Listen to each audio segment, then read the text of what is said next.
Greetings and good evening. And I'm watching the sheep just running around crazy around the barn at the moment. I'm outside in my favourite bench. I've got an emu. What was that? Dell doing a zoomie. A normal night here. It's 9:30. The animals are having great fun. It's been so hot today. Very sticky. The students done well. Claire did excellent sorting out the sheep ready for shearing on Thursday. Yes, here comes a stampede of sheep. What goes through their mind, but I guess they're happy. That's the main thing. And tonight we had a group from our local village in Pottern. If you knew the area, you wouldn't think that we were in a village called Pottern because it's quite some distance away. We're on the edge. But the ladies group there came to see us, and it was lovely. A few faces I knew, and one lady's been following me for quite a while and wants to volunteer, Mel. So, and one lady used to be our neighbour, Bev, who organised it. So it's got me thinking about sort of where we come from, in villages. There's lots of stories to tell, but on my dad's side, the Franklin, they sort of came from not that far away from a place called Cannings, around that area. And my granddad farmed it south at Cannings, where my dad grew up, and he was one of 10 children there. So it was quite a sight. You can imagine it food time. And lots of towels there. And I remember sort of going over to Old Cannings, and it felt like it was miles away. We'd go there sometime on a Sunday, and Dad would dress up a little bit and go and see his mum and dad. And I would be in the back of the car. Even though it was probably about 12, 15 miles, if that, it felt like ages. Going round and round forever, these lanes. Oh, here comes Sirius. He's just come and landed and got another chick to feed his babies. So yeah, Old Cannings was part of it. And my ancestors before his dad, my granddad's dad, my great-granddad, they were shepherds and they worked the farms. And it goes back and back. I think it got back to about 1780 something with the family tree. There's always sort of interesting connections, and the name Franklin was sometimes Frank Land, Frank Lynn with a Y, or Frankling, I-N-G. But I suppose that was just a spelling and how the vicar might have misheard it, because a lot of my ancestors would sign with just a cross. But it was a tough life living on the farm, but my granddad was a bit special. I probably didn't know really how special he was until sadly he passed away. And my granddad died in 1966, and I was 9. But I have so fond memories of him. And probably I misinterpreted it. I always felt, because my dad, dare I say, can be a little bit bad-tempered. And I thought my granddad was the same, but I found out later it was my gran who had the bit of the temper, the Franklin temper. So, and my granddad was quite a gentle giant, and I think that's the way I got my caring of animals. He really cared for his animals. And he used to come over on a Saturday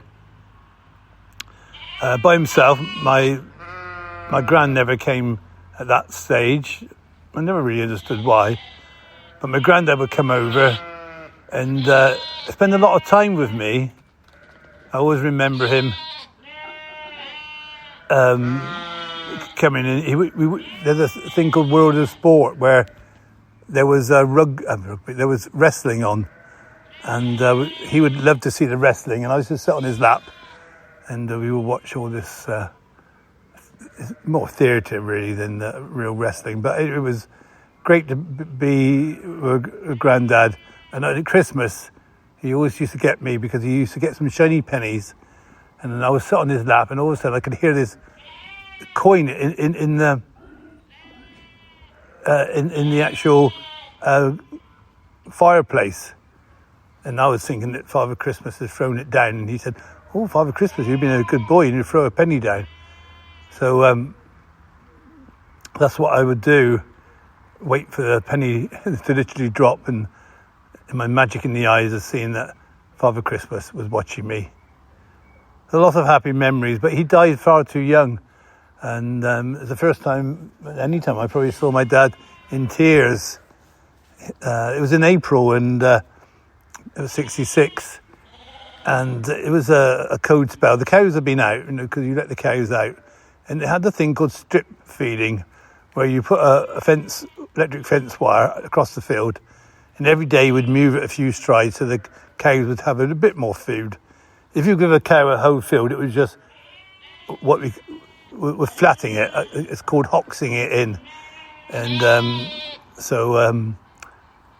but on this particular day, I'm trying to think of it, was it the 8th or 10th of April? They had snow. My granddad, being a worrier, he went outside to check on his animals to make sure they were okay. And he never came back. He had a heart attack. And that was it. There was no medicine to save, no phone to ring. And he passed away. And it took a lot for me to understand as a youngster that my granddad would not be down anymore. The spirit still lives in me. I'm thinking, I do feel that he's looking down, and he'd be the grandparent. No, my nan would be proud as well, but he'd be loving the fact of what I do with the animals here. So that was a sad, and then my gran was a bit special. She always called me Christopher. She never, not Chris, Christopher. Normally when I'm called Christopher, I'm being told off, but not my gran. My name was Christopher, and that's how it had to be. I never had a middle name, which has always confused me, really, because my brother Simon, John, Jason Kenneth, Linda Jane, all had middle names. And I never knew where Christopher came from. I might have said, but my dad wanted to have, expected that the firstborn would be a boy. Because obviously the farming, you always want your son to take over. And he was expecting, he was going to be calling it George, because George is a family name. George Franklin is a great uncle of mine. And there's other Georges in the family. So I felt, yeah, okay. So when my sister was born, she was not a boy. She was called Linda Jane. But she was nicknamed George. I always remember my dad saying, "All right, and George." So why didn't he call her Georgina? I don't know. So I would have thought, in that, being the oldest boy, I would have been called George, but now become Christopher. So my gran was always calling me Christopher. And she was a lovely lady. And I can see why she had, I wouldn't say a temper. I mean, it must have been so difficult bringing up all these children, 10 children, all born at home. 4 boys, 6 girls. I don't think any of them survived. No, they've all passed away now. So sadly, I'm top of the tree. I know when we have a family get together, they said, right, I might not be the oldest cousin, but I'm the one who brings people together. And I like to keep in touch where I can, because you've got to remember where your roots are. And my granddad was a special person. Lots of memories, but short memories, got pictures. He was in the war, the First World War. He never spoke about it, but I did end up having his medals. My gran wanted me to have the medals. By tradition, it was the oldest grandson who would have them, but I was not the oldest, but she said that she knew I would look after them.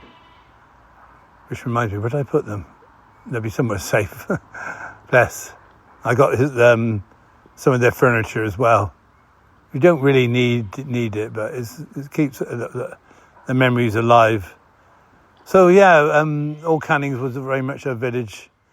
All my family, my dad grew up, and it was because my granddad was in the First World War. He was in the horse artillery.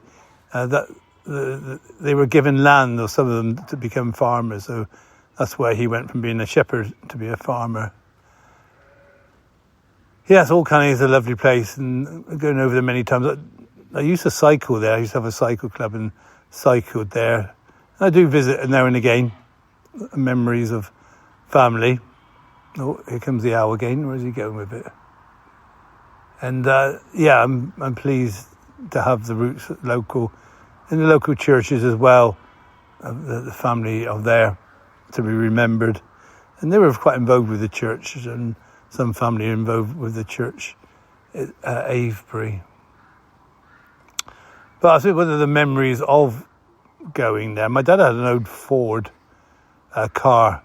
You know, in those days there was no seat belts, and he had sort of shiny livery seats, and there was no booster seats or things like that. As a youngster, you put in the back seat, and you were told to keep quiet, and you kept quiet because you wouldn't dare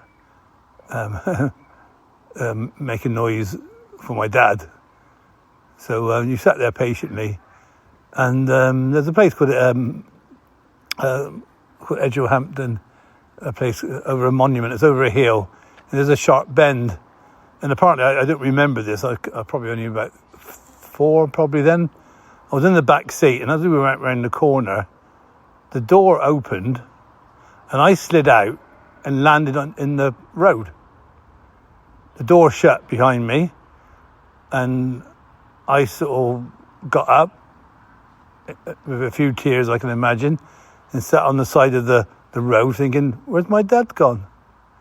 My dad had drove off a couple of miles before he realised that I was not around. It was like, okay. My dad must have been in shock. But he did come back for me, so I bless him for that. And as far as I was told, I wasn't seriously injured, and probably just took it in my stride, thinking, yeah. So that was certainly a memory that I was told about. A lot of memories are told about, and obviously sometimes you don't get the full truth, but I knew I fell out. And can you imagine now if it happened? Yeah, so I survived the tell. And my dad always said, that was why I was a bit different to the other family members. My head got bumped, and it just it sparked that the crazy side, or that not so crazy, caring side. So yes, in that car, my mum could never drive, or never wanted to drive, which was always a thing to say. Living out in the countryside, you need to be able to drive because the bus is not wonderful. But Dad used to get quite frustrated, especially if he had to take us to school, because you milk at the cows, then get in the car, take us to school, come back, milk the cows, come and collect us, and so it was a bit of a stressful time. And Dad had his own Ford, like I said, but it was a proper old Ford, and he would probably enjoy. But one day he was in not the best of mood and trying to get us into school, and the car would not go in reverse. So we were stuck in the back seat, myself and my sister, a little bit nervous because he was getting quite upset with the car. Anybody's seen 40 Towers, and Basil 40 gets cross with his car. My dad was being like that. He didn't go out and give a beating with a branch. He put it in first, and he drove through the garage. It was a wooden garage, and he drove through into the field and came back. So it went in reverse. And me and my sister were like, oh my goodness, my dad just drove through a wall. It was only boards, and the cars were made different in those days. And so that was my dad. Maybe not the best having the patience. And I also remember that one day a car got stolen by some soldiers. We had a lot of soldiers nearby, and somehow Dad parked up. And probably in those days you didn't even lock the car door, or the keys were probably left in there. And it ended up in Newcastle. And my uncle Ken had to go and collect it with my dad.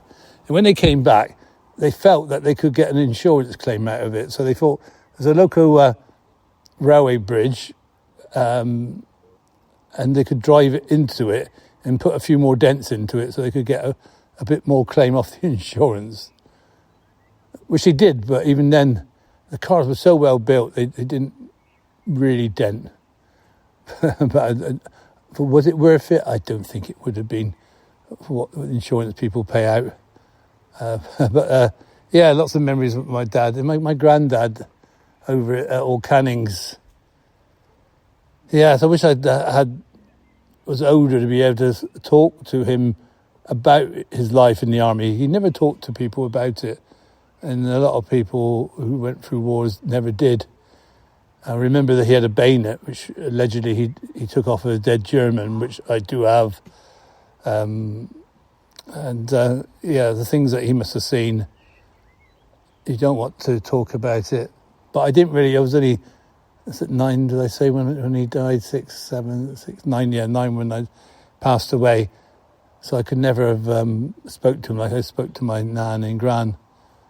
I think it's quite important to put memories down because it's quite easily lost.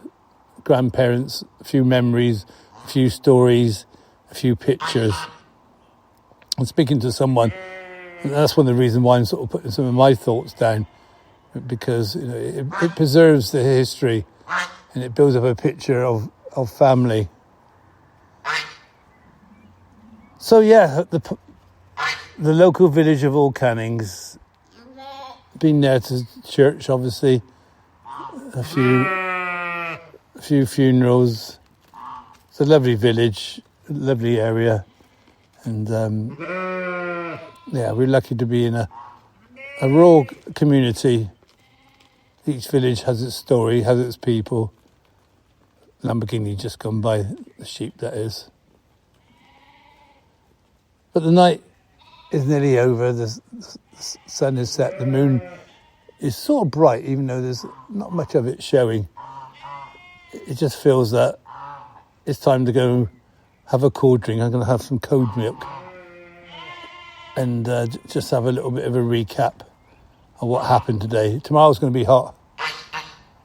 But I was talking to Julia, who's our next door neighbour tonight, and even though the heat is difficult, but you can find shade if I think that important.